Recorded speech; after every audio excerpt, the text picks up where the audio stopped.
न्यायपालिका खतरे में है। क्या कोई देश का एक नेता बता सकता है कि उस 5 स्टार होटल का बिल किसने दिया, चार्टर्ड प्लेन का बिल किसने दिया?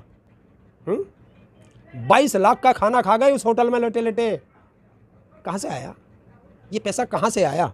क्या बता सकते हैं? नहीं बता सकता कोई भी कि निर्णय आया नहीं और पुलिस अधिकारी ने वो निर्णय सुना दिया। दूसरा, नूपुर शर्मा पर टिप्पणी करते हैं जज, लेकिन उसे रिटेन में नहीं देते। तो टिप्पणी करने का काम जजों का नहीं है, ये तो भाषण देने के लिए नेता ही बहुत होते हैं। क्या हमारा न्यायपालिका भी सिर्फ भाषण वीर बनेगी? नहीं, उन पे तो सारे देश की निगाह है। योर ऑनर, मुंह खोलिए, जो आपने कहा था हमारा मुंह मत खुलवाइए। देश की जनता आपका मुंह खुलता हुआ देखना चाहती है। जब वो हिंदू नहीं थी, जब वो हाथरस में बेटी रात को जलाई है, किसके राज में जली? ये तो सबसे बड़े ठेकेदार है हिंदू के, वो तब हिंदू नहीं थी। हाथरस में हुआ, उन्नाव में हुआ, क्या वे बेटियां हिंदू नहीं थी? हैं? एक एससी को मंदिर में नहीं जाने देते, क्या वो हिंदू नहीं है? जब वोट पड़ेंगी, जब तुम्हें चुनाव के लिए उनकी वोट चाहिए, तो वो सब हिंदू होते हैं। और जैसे ही तुम्हारा मकसद सिद्ध हो गया, वोट पड़ गई, फिर वो जातियों में बंट जाते हैं। प्रत्यक्ष को प्रमाण की आवश्यकता नहीं है। मैं पूछता हूं, जो भी हिंदू धर्म के सबसे ज्ञानी हैं, वो बता दे हमारे हिंदू धर्म में कहीं लिखा हो कि रात के अंधेरे में अंत्येष्टि की जाएगी और पेट्रोल और डीजल डाल के की जाएगी और परिवार को उससे दूर रखा जाएगा। क्यों दिलों में तूफान लिए बैठे हो, जानकर भी अनजान बने बैठे हो? ऐ मेरे देश के वासियों, एक हो जाओ। खम्मा खां हिंदू और मुसलमान बने बैठे हो। अब बीजेपी ने महाराष्ट्र में भी सरकार बना ली, यही सरकार बनती है। क्या कोई देश का एक नेता बता सकता है कि उस 5 स्टार होटल का बिल किसने दिया, चार्टर्ड प्लेन का बिल किसने दिया? 22 लाख का खाना खा गए उस होटल में लेटे लेटे। कहाँ से आया ये पैसा, कहाँ से आया? क्या बता सकते हैं? नहीं बता सकता कोई भी। और वो जो विधायक, वो क्यों आए? विधायक तो वो तुम्हारे साथ भी थे और विधायक वे इधर भी रहेंगे, तो उन्हें क्या लालच, कुछ लालच दिया? कितने 100 करोड़ का उन्हें लालच दिया गया, वो पैसा कहाँ से आएगा? मतलब आप कह रहे हैं कि पैसा देके उन्हें खरीदा गया? देखिए, अरे मैं अपने साथी को छोड़ के तेरे साथ क्यों जाऊंगा? मैं तभी तो जाऊंगा जब तेरी तरफ से मुझे कोई बड़ा ऑफर मिलेगा। नहीं, ऐसा भी तो हो सकता है कि आप किसी जिसके पास आप जा रहे हो वो आपको नज़रअंदाज कर रहे हो। एक चीज़ बताऊं, मैं भारतीय किसान यूनियन का सिपाही हूँ, टिकैत का सिपाही हूँ। किसी की हिम्मत है जो मुझे तोड़ ले, मुझे कौन नज़रअंदाज कर सकता है? मैं बाबा टिकैत के ज़माने से हूँ। वे शिवसेना के नाम पर जीत के आए थे। नहीं, जब हिंदुत्व सुनिए, शिवसेना के नाम पर जीत के आए थे। शिवसेना को छोड़ करके उससे त्याग पत्र देते, तब जाते, फिर जनता के बीच में जाते। तुम्हारी उनकी औकात पता चल जाएगी जिस दिन चुनाव आएंगे।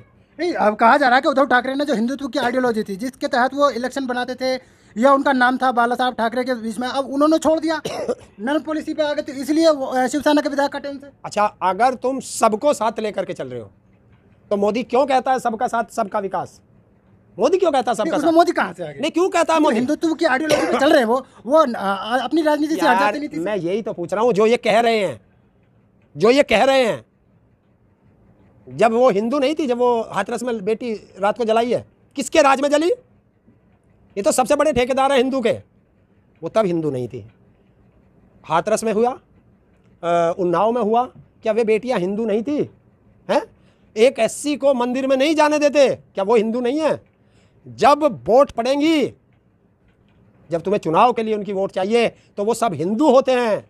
और जैसे ही तुम्हारा मकसद सिद्ध हो गया, वोट पड़ गई, फिर वो जातियों में बंट जाते हैं। मतलब बीजेपी सेंटर में हो, राज्य में हो, दलितों को और ओबीसी समुदाय को अपनी जगह नहीं देती ना? मंत्री नहीं बनाती?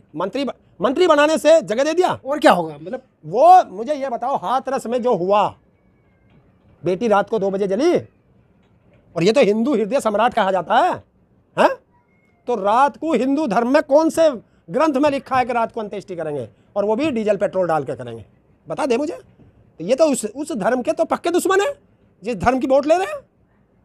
तो आप धर्म के मतलब योगी सरकार पे सवाल आ रहे हैं, जबकि वो कहते हैं कि बिल्कुल किसी के साथ कोई भेदभाव नहीं होगा, कार्रवाई बिल्कुल करेगी। मैं प्रत्यक्ष को प्रमाण की आवश्यकता नहीं है। मैं पूछता हूं, जो भी हिंदू धर्म के सबसे ज्ञानी हैं, वो बता दे हमारे हिंदू धर्म में कहीं लिखा हो कि रात के अंधेरे में अंत्येष्टि की जाएगी और पेट्रोल और डीजल डाल के की जाएगी और परिवार को उससे दूर रखा जाएगा। कोई काम हो जाओ, साजिश पाकिस्तान की, देश को बर्बाद नेहरू कर गया, मोदी को काम नेहरू नहीं करने दे रहा। तो ये सब चीज़ है, ये राजनेताओं के फंडे हैं देश की जनता को बरगलाने के, मुद्दों से ध्यान भटकाने के लिए।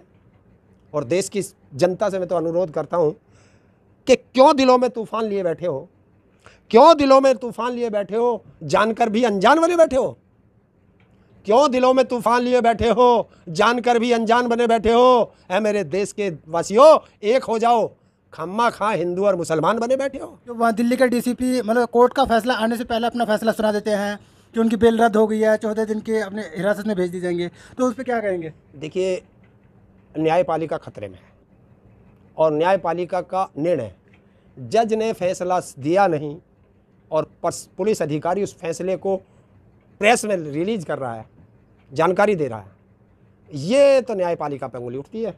ये तो सुप्रीम कोर्ट के चीफ जस्टिस से मैं अनुरोध करता हूं कि आप इस पे कार्रवाई करके बताएं, क्योंकि देश की जनता आपकी तरफ देखती है, अंतिम निर्णय आपकी तरफ से आता है।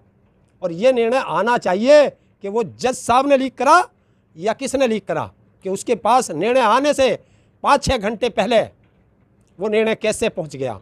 कपिल सिब्बल कह रहे हैं, जो बड़े वकील हैं, वो कह रहे हैं कि मुझे न्यायपालिका पर शर्म आने लगी।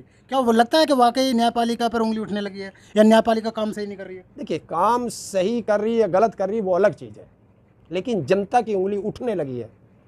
आप पहला तो यही निर्णय ले लो कि निर्णय आया नहीं और पुलिस अधिकारी ने वो निर्णय सुना दिया।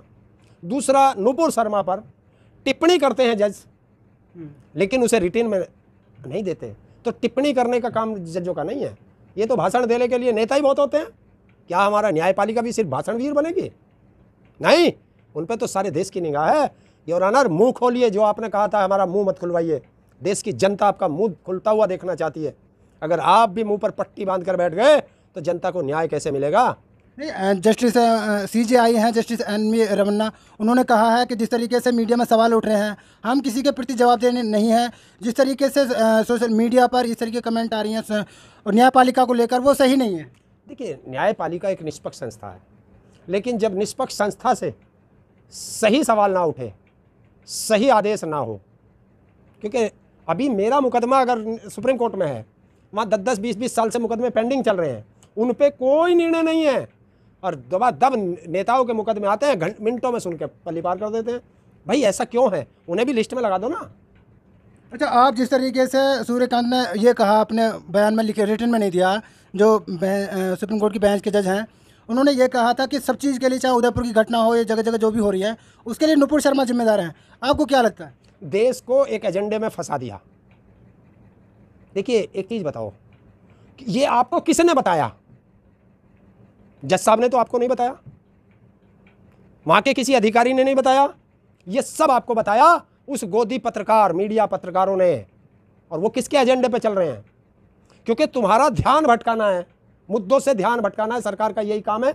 और उस एजेंडे को चलाते हैं ये दलाल पत्रकार, दलाल मीडिया, बाजारू मीडिया। तो इन्होंने आके फैलाया ना बाहर, इन्होंने ही बताया ना। तो एक चीज़ मैं बता देता हूं आपको, आपने जितने सवाल मेरे से किए, मैं आपसे इस माइक पर दोबारा पूछना चाहता हूं, क्या उन सवालों को जिस स्पीड, जिस तरीके से आपने बोला, दोबारा बोल सकते हो? कहीं ना कहीं गलती कर जाओगे ना उसमें। तो जो जज साहब ने बोले, इन्हें कैसे याद रह गया? हर चीज़ इन्हें एक एक पॉइंट याद रह गया। लेकिन बाद में वो तो कह रहे हैं कि मिस्टेक से हो गया था, सुनाई सही से नहीं दी थी, इस तरीके के बहाने मिलाते हैं डीसीपी। मैं यही, देखिए, यही तो सब लोगों की वो होती है, एक्सक्यूज बहुत जल्दी आ जाता है। इस देश में अंग्रेज बहुत बड़ी कमी छोड़ के गए हैं, एक शब्द छोड़ गए कि सबको गाली दो, अब शब्द कहो, चाहे कुछ भी करो, गलती करो, और बाद में एक बार सॉरी। ये सॉरी शब्द बहुत खतरनाक है देश के लिए। तो आपको क्या लगता है, जिस तरीके से गोदी मीडिया, मेन स्ट्रीम मीडिया के लोग ये इस तरीके की बातें कर रहे हैं, तो उससे संदेश गलत जा रहा है? बिल्कुल जा रहा है। इनके खिलाफ सख्त से सख्त कार्रवाई होनी चाहिए। जो ऐसा एजेंडा फैलाते हैं उनके खिलाफ सख्त कार्रवाई होनी चाहिए। बात करो तथ्यों पे करो, लिखित में होनी चाहिए, तब बात करो। वर्बली कोई बात नहीं होती है। यह सरकार जो है कोर्ट के आदेश नहीं मानती और ये वर्बली की बात करते हैं।